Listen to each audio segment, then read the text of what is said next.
This is your Wednesday Daily Delivery. I am Michael Rand. Apologies to anybody who wants to talk about anything else besides the Timberwolves game today. This show is all Timberwolves after the 109-104 win over the Clippers late Tuesday in that play-in game. I had a whole bunch of other notes jotted down, talk about Twins, talk about the Wild and their big 5-1 win over Edmonton, talk about the WNBA and how they need to expand because it's ridiculous that players who get drafted in 2022, probably a lot of them won't have a spot on WNBA rosters. That's all going to have to wait because there was just so much that happened in that game Tuesday night. So many different angles, so many different things to get to that I got to spend the whole show talking about that. So here's what's going to happen today. We got a lot of different things, a lot of different pieces to that, a lot of things I want to talk about. Chris Hine, Timberwolves beat writer, checked in. I think he sent me I have him do these things called voicemails where the beat writers send me sometimes an audio clip of them just kind of breaking down the game. His got to me at I think 4:16 a.m. on Wednesday. So that is how late Chris Hine was up working on stuff, probably getting ready for that Memphis series, which now starts at 2:30 p.m. on Saturday in Memphis, writing everything he could from that dramatic 109-104 win over the Clippers, everything like that. So I will play that voicemail from Chris Hine in a little bit.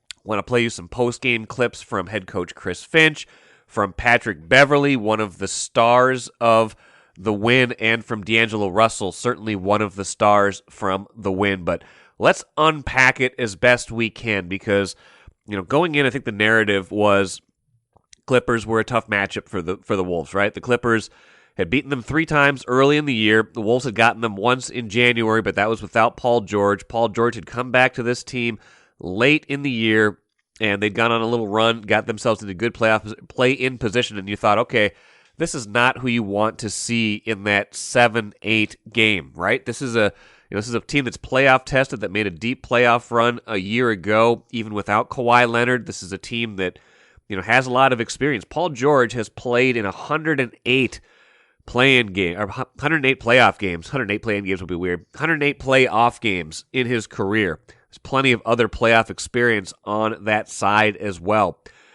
Karl-Anthony Towns has played in 5. D'Angelo Russell has played in 5. Anthony Edwards has played in 0. So you didn't really know what was going to happen in the moment with those, inexperienced, young, in Ant's case, young. I wouldn't say D'Lo and Cat are young anymore, but inexperienced, particularly when it comes to big moments. You didn't know what was going to happen. And in moments like that, it seems like it will favor the team that has a lot more experience. And for about 3.5 quarters, I think that played out in this game, right? The Wolves looked rattled early. I know they got off to a quick start. Ant had their first 7 points, but then the Clippers went on a big run. Karl-Anthony Towns looked out of sorts all night. It wasn't just the foul trouble early. It was him rushing shots, forcing shots. The Clippers were sending hard double teams at him. Didn't really seem like he knew how to respond in that moment, whether it was the coverages that Ty Lue, who's a very good defensive coach, whether it was the coverages they were throwing at him, whether it was the moment, whether it was a combination of, missing a couple shots early, then finding some early foul trouble that got him off his game.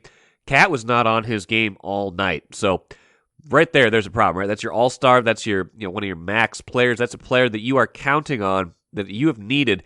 Anytime something good has tended to happen this year, it's been because Cat has done something good. That is your best player. So he's in foul trouble. He's playing poorly, and you're in a game against an experienced team, and you lack that experience. So everything seemed to be tilted against the Wolves from the early part of the game. And I'll get to the officiating here in a little bit, which I thought was fine. A lot of you were ready to blame the officials if that one hadn't gone their way, but actually, I think the officiating in that game by and large was good. And so we'll get to that here too in a minute. But just from the looks of it at the beginning, it didn't have the feel of something that was going to go the Wolves' way. A lot of narratives were emerging that seemed like, okay, yeah, you can see some of these guys are tight. You can see that they weren't quite ready for this moment. I didn't get that sense from Ant. I got the sense from the jump that he was ready for this moment. I got the sense from Cat that he was not ready for this moment, whether it was just a one-game thing or whether that's a deeper problem. It will probably get revealed a little bit more now that they overcame all that and got to a 7-game series and not a 1-game series, but that felt bad from the start. That said, they somehow managed to get a lead at halftime. They played good defense, I would say, for most of that first half, but the offense was just bogging down. D'Angelo Russell starts making some shots, though. All of a sudden, they're up 2 at the break, and you're thinking, okay, they got to feel good about that with the way Cat's going right now. Maybe he can get something going, even though he had 4 fouls at halftime.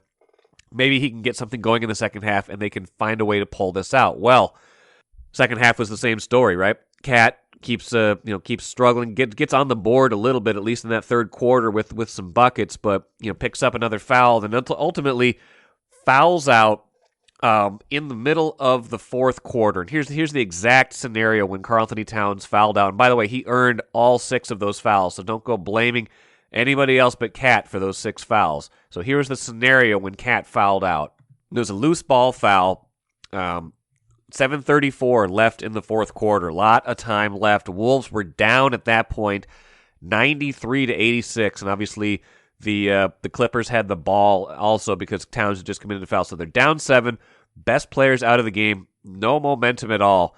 And from that point forward, from 93-86 when Cat fouls out. Take a playcation to Mystic Lake for 24/7 gaming, fun restaurants and bars, and luxurious hotel rooms. And join Club M to bask in the rewards. Follow the lights to Mystic Lake, where every day is playday. The Wolves outscored the Clippers 23-11. That's amazing. That's amazing to me. I did not expect that. That was a lot of what Chris Hine mentioned in his voicemail. So I'm gonna stop myself from talking for a minute and let him get some words in, because that was the big theme of what he had to say after the game. Was just the surprise, the different gear the Wolves found once Cat fouled out in this game. Karl-Anthony Towns goes out with about 7.5 minutes to go in that game, and I'll be honest, I was thinking that the game was pretty much over. I thought so at that point. I thought the Clippers, who were up at the time by I think 7, were on their way to a victory, and the Wolves were just going to have to try and regroup, try to get in the playoffs on Friday night. But this team showed me something that was missing, I think, in the last couple of seasons. They won that game with toughness. They won it with defense. They won it with rebounding. They won it with all these things that have been missing over the last couple of years. And for whatever reason, whether it's growth of young players, whether it's the Patrick Beverley effect, the Chris Finch effect, they found something, and they found something over the last year to really dig deep and come up with a win in a tough situation against a very good, experienced, playoff-tested team in the Clippers. That was, I think, a very impressive win. Towns goes out. D'Angelo Russell has one of his finest nights in a Timberwolves uniform.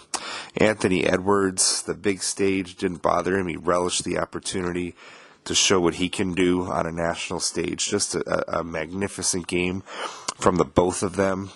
Paul George got his for the Clippers, but Jaden McDaniels, Jared Vanderbilt didn't make it easy on him. Other than that, the Wolves, I think, they played fantastic defense most of the night. Patrick Beverley gets one over on the team that traded him away. And you saw the celebration afterwards, him jumping up on the scorer's table, letting out a few yells, embracing his teammates, shedding a few tears even. But the Wolves showed me something. This is my 4th year on the beat. I can't recall a time that they've played better when Karl-Anthony Towns has not been on the floor, whether it's because of foul trouble or because he was injured or what have you. Very rarely does it all come together when Towns isn't on the floor. It seems like he's always a part of their winning moments, either because he himself is responsible for a lot of the production, or his presence on the floor allows others to thrive. That wasn't the case for those last 7.5 minutes, and for a lot of the first half as well. But the Wolves, like I said, they've found something, and I think that they have grown a lot over the past season, from last season to this season and within this season. This kind of victory doesn't happen a year ago. This kind of victory doesn't happen back in November or October when the Clippers beat them 3 times. I think a game like this happens and the Clippers win that game if it's in October or November. This is a different Wolves team. They now go on to play Memphis the first round of the playoffs Saturday afternoon, and then on Tuesday. That's a lot of time in Memphis for your traveling beat writer to get some Memphis barbecue. We'll try not to go too far overboard with that. And I think it's going to be an exciting series. Ja Morant versus Anthony Edwards, fantastic matchup of the future of the NBA. Timberwolves, I think, feel like they match up well with Memphis. They beat them twice. Feel like they probably should have beat them maybe even 2 other times this season. Probably felt like they should have swept the season series. But the playoffs are a different animal. Memphis has played well all season. I think it's going to be a good series and can't wait to get going. Now, they found that gear largely because their other 2 out of the big 3 showed up in a big way. D'Angelo Russell probably played one of his 5 best games in a Wolves uniform, and maybe considering what was at stake, it might have been his best game. 29 points in this game on 10 of 18 shooting, made 3 of his 5 3-pointers, 5 rebounds, 6 assists, 3 steals, only 1 turnover, played 37 minutes. Big bucket after big bucket. I mean, in the second and the fourth quarter in particular, when the game was kind of going sideways, D'Lo took over, made that huge pull-up 3 in transition. I believe it was the go-ahead bucket in the fourth quarter that gave the Wolves a lead after they'd been kind of clawing back, trying to get back in this thing after Cat had gone out. Yeah, it was that transition 3 that gave him a 97-95 lead. Edwards makes a dunk coming right out of that, to give them a 4-point cushion. And the rest of the way, it's not like it was smooth sailing, but Ant made another 3 somewhere in there. They did not trail the rest of the way after D'Lo made that 3-pointer in transition. So a huge game for him. Anthony Edwards, equally impressive. I mean, this is a guy, 20 years old still, right? Second year in the league. You never know what to expect from players like that in that moment, right? You don't know what to expect because they haven't been here before. You can imagine that Anthony Edwards, just kind of knowing his personality, knowing his demeanor, is going to be ready for this moment. But you don't know. You just don't know because these guys haven't been in this moment before. This is a play-in game, right? I know it's not the playoffs, but to a certain degree, it's more pressure-filled than game 1 of a playoff series, right? You lose game 1, you've got a lot of time left to make up for it. You get 4 losses in a series before you are done in the play-in. I mean, I know the Wolves had another chance if they would have lost this game because they would have gotten the winner of San Antonio and New Orleans with that berth on the line. But basically, it's like being deep in a series to play a play-in game, right? This is it's like you got to win if you are going to keep playing. So it takes on a certain urgency that even sometimes a playoff series doesn't take on. So that is his first taste of the postseason. I'm not calling it the playoffs. The play-in is not the playoffs, but it is the postseason. 10 of 21 for Anthony Edwards from the field, 5 of 11 from three-point range, 5 rebounds, 2 assists, 1 steal, 30 points. He was a +4 on the night. Did not force things when the game started to kind of go against him or didn't flow to him.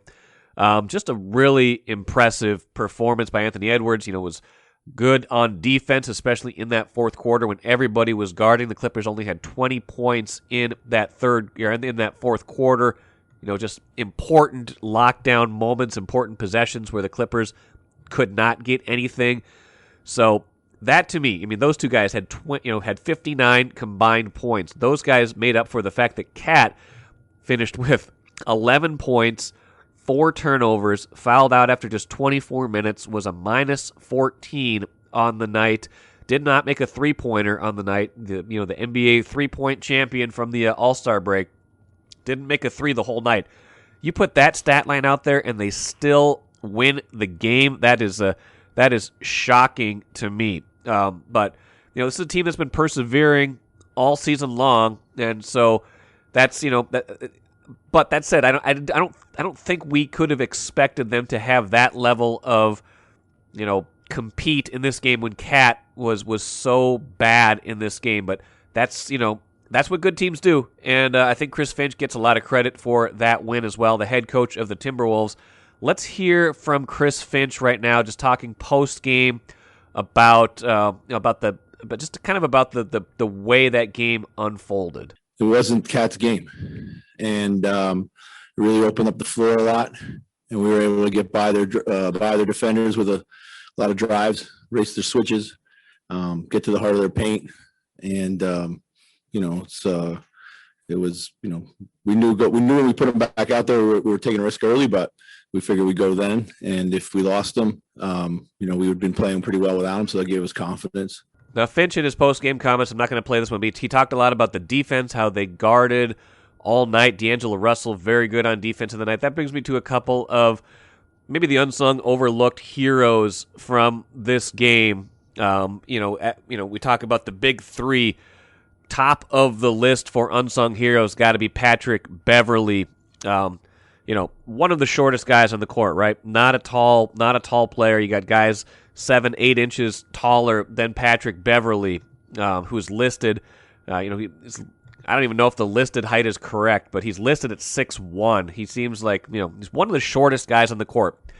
11 rebounds for Patrick Beverley in this game in 33 minutes. Nobody else on the court had more rebounds than that, even though he is probably one of the shortest guys on the court, if not the shortest guy on the court on Tuesday night. You could tell how bad he wanted it. Did not have a great shooting night. 2 of 8 from the field, 1 of 5 from three-point range, 2 of 4 from his free throws. But his defense, his rebounding, had 3 assists, had a steal, had a block. That's an unsung performance. That's a guy who wanted it. That's a guy who kept this thing together to a certain degree, along with Jared Vanderbilt, who only took 2 shots but affected the game defensively, and Jaden McDaniels, again, another young guy like Anthony Edwards making his postseason debut. He was a +9. He was assigned to guard Paul George for a lot of the night, had 5 fouls, but did a pretty good job of it. I mean, Paul George got his 34 points. That's fine. Paul George is going to get his, but he had to take 24 shots to get him, only made 10. Had a good shooting night from 3, 6 of 12. I think a lot of those were fairly well contested. So what the Wolves did was they made Paul George work. They made everybody else on the Clippers have to work, and that's how they got it done defensively. Only giving up 104 in a postseason game is awfully impressive. Now, Patrick Beverley after the game, you could tell how much he wanted this one. Not a secret. Not when he jumps up on the scorer's table. Not when he's jawing at all the Clippers players. And of course, Patrick Beverley, a member of the Clippers before this. This is his former team. He played 4 seasons with the Clippers, played 31 playoff games with the Clippers. So when he gets traded in the offseason to Memphis temporarily, there's a lot of emotions for him. He's an emotional guy. He's a guy who, kind of plays with the chip on his shoulder, always been undersized, a scrappy guard, second round pick in the 2009 draft. He's had to work really hard for everything he's got. 33 years old, maybe written off a little bit. Well, this game, you could tell how much it meant to him. You could tell how much it meant when he jumped on the scorer's table, when he's jawing at everybody. And I loved it. I love watching guys who have that pure joy in the moment. Maybe a little bit of it is performative. I don't care. It's fun to watch.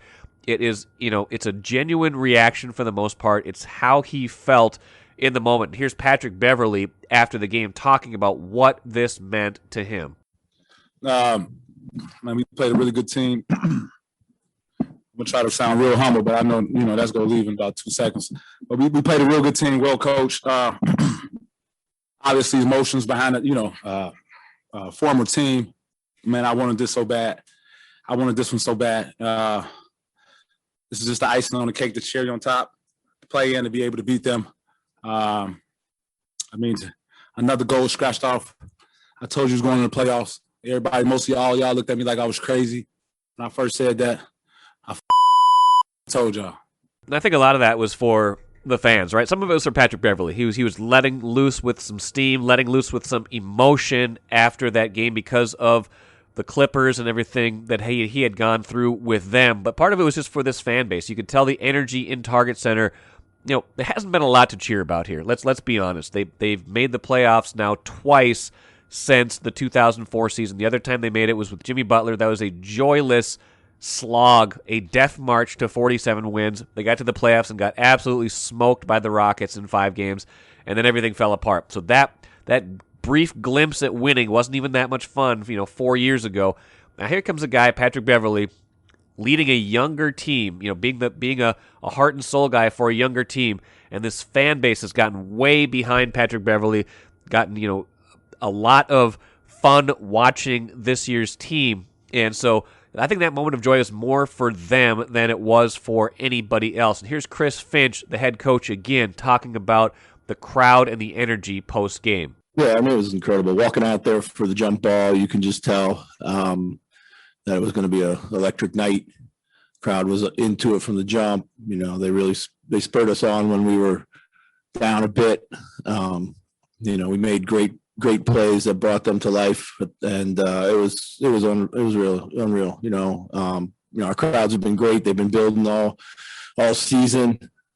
We've said it many times, like probably the most flattering thing that is said to me is that I like to watch your team play, and that gives me great pride. Now, did they celebrate a little too hard for a play-in game? I don't know. I don't care. I like genuine reactions. And, TNT, they're raining on the Wolves parade after the game. They're playing the We Are the Champions, montage after they come back from break. And admittedly, it was a little bit funny. It did feel like the Wolves had won something more than just a play-in game based on the way they were celebrating. But you know what? They're in the playoffs now. That's a big deal. That is a big deal to this team. That is a big deal to this franchise. So I don't know. I don't know why somebody would want to steal somebody else's joy, would want to tell someone else how to react in a moment that they did not experience. Maybe if Charles Barkley had ever won a championship, he would understand that there's moments that are bigger than the game themselves. I don't know. Maybe that's just me talking right now, but I feel like that was, however you react in a moment is your business, not anybody else's business. We didn't, you didn't watch this all happen just to be muted in your response. And some players were more reserved. I think D'Angelo Russell in the immediate TNT post-game interview, said, yeah, we expected to win this game. We expected to take care of business on our home court to get, we felt like we were the 7th seed. We had to go through this extra obstacle to get through to this, to get that 7th seed. But we expected this, and now it's on to Memphis. And again, like I said, D'Angelo Russell, huge part of this game. Just kind of, when things were bogging down, he was the calming, cool presence. I think that was the case after the game as well. But here is a little D'Angelo Russell clip from post-game as well, just talking about what he saw out there and what he felt like he brought to this game too. A lot of teams guarded us and made us play. We put up points all year. We scored at a high rate. But when teams made us play in the half court, how are we going to affect the game? And I feel like that's my strength. When a team slows the game down, you got to think it. And you got to capitalize on their mistakes and let the game come. Like I said, I don't want to force it because I can pass out of a bad shooting night, and I can shoot myself out of a big turnover game. So it's just like just taking what they give you, recognizing it, sooner the better. Now, part of the reason this is so important, too, is this is a fan base, not just Timberwolves, but Minnesota in general, that does not expect good things to happen, that is almost looking for reasons for bad things to happen. And I saw this happening pregame. I saw this happening with people saw the officiating crew that was assigned to this game, Ed Malloy of the infamous "Doe Ed Malloy" moment with Kevin Love so many years ago. This crew, maybe had a proclivity to favor larger market teams, and people started dissecting, fouls called in games against the Wolves and Clippers, and they were, there was barking at the officials, there was complaining on Twitter about the officials for the entire game. You know what? I know the narrative could have been a lot different. I'm going to get to that in a minute, but by and large, this game was officiated well, and this goes to show you don't have to be afraid all the time of what is going to happen, of some sort of negative thing that's going to happen. What if I told you that the Clippers were actually called for more fouls in this game than the Timberwolves, 28-26? What if I told you that the Wolves shot 37 free throws and the Clippers shot 27? I know Karl-Anthony Towns fouled out. Karl-Anthony Towns earned every one of those fouls. Like I said earlier, he he had some dumb fouls. He had some fouls where he just was reaching, and every time he did, it just looked like he was, begging and pleading not to get the call. But he gets in these moments where something doesn't go his way, and then he picks up these dumb fouls because he's trying to either overcompensate or he's stuck in this headspace. Like, all of those calls against Karl-Anthony Towns were in fact warranted. The only moment I thought was a little suspect was the early third quarter when Patrick Beverley and Marcus Morris Jr. were kind of getting into it, and it looked like they were going to call. Marcus Morris Sr. were getting into it, and I thought they were going to call a double technical and kick Marcus Morris out of the game. And in fact, that's what it looked like they were doing at the outset. Then they rescinded it, called it just on Patrick Beverley. That said, I'd hate to see for Marcus Morris get kicked out of the game for a moment like that because he'd had a technical already. So all in all, that was probably a way to smooth that moment out, even if it looked suspect at the time. The rest of the game, some calls that are going to go your way, some calls that don't go your way.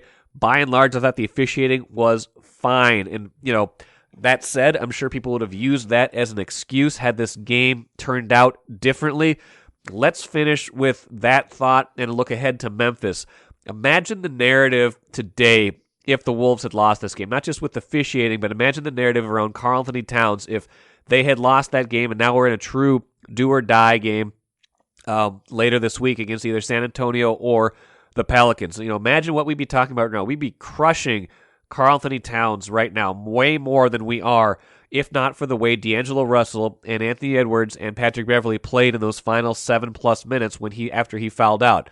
So that just goes to show you how the narrative of sports is so dependent on very limited sample size outcomes. Like, what happened in the final 7:34 didn't change anything about Karl-Anthony Towns' performance. All it did was show you that the Wolves can be better than just a team led by Karl-Anthony Towns. He was absolutely needs to be 1,000% better than that when they get to this next series against Memphis. People would have been barking about that all day today. Instead, the narrative is this wonderful comeback, the poise they showed, and the plays they made down the stretch, the shots D'Angelo Russell made down the stretch, instead of the deficiencies of Karl-Anthony Towns. So think about that. Nothing about that's changed. He still has a lot to prove going forward. Now, this Memphis series, let's finish with the cooler. This Memphis series is going to be very interesting because the Wolves played pretty well against Memphis this year. They split that series against the Grizzlies. The Grizzlies don't have a ton of playoff experience. This is the matchup that if you are a Wolves fan, you have been wanting all along if they got to the postseason, right? For a while, it looked like they were going to have to get the number 6 seed in order to jump up and get Memphis as a 3. Well, Memphis shot past Golden State, and when Golden State had all those injury problems, and Memphis got on a tear. So now Memphis is the 2 seed, locked in there for a while. The Wolves as the 7 seed will definitely be an underdog. That said, they do match up pretty well against Memphis. And again, matchups are what matchups are. We thought the Clippers matched up pretty well against the Wolves, and the Wolves ended up winning in a 1-game setting. This is a 7-game setting. I expect this to be a series. I expect this to go, back and forth a little bit. I'm not saying I expect the Wolves to win this series. I'm not even expecting this to be a 7-game series, but I expect this to be a series. As good as Memphis has been this year, as good as Ja Morant is, as good as their supporting cast is, I expect this to be a competitive series that the Wolves can take at least a game, at least maybe 2 games, and make this really competitive in a way that will really serve them well going forward. And if they get into a deep series, who knows? Game 1 is Saturday afternoon, 2:30. That's kind of a nice fun start time for this whole thing. So it goes Saturday, Tuesday in Memphis, then Thursday is the first one at Target Center, Thursday the 21st. The 23rd also on Saturday at Target Center, then the rest to be determined, time-wise and whatnot, if they are necessary or not, but that would be Tuesday, the 26th in Memphis, Friday the 29th back at Target Center, and then Sunday, May 1st would be a Game 7. So we'll see about all of that. But, like I said, the Wolves celebrated hard. They celebrated because this was a catharsis. This was a win that they needed to get to feel like they had really arrived this season. Winning and getting into the playoffs, having to take that extra step, I think ultimately will be good for them. Now, how good it'll be for them, how much it matters once they get into that series with Memphis, I don't know. But I think they got to feel pretty good about themselves going into it, and they've got to feel pretty good about how especially D'Angelo Russell and Anthony Edwards looked in that moment. That will do it for today. All Timberwolves talk. Like I said, today we'll get into a lot of other things on Thursday's show, but probably some more Timberwolves talk too, because that hangover is going to last for a while. Thanks so much for joining me here today on Daily Delivery. I'm Michael Rand. We'll see you again on Thursday.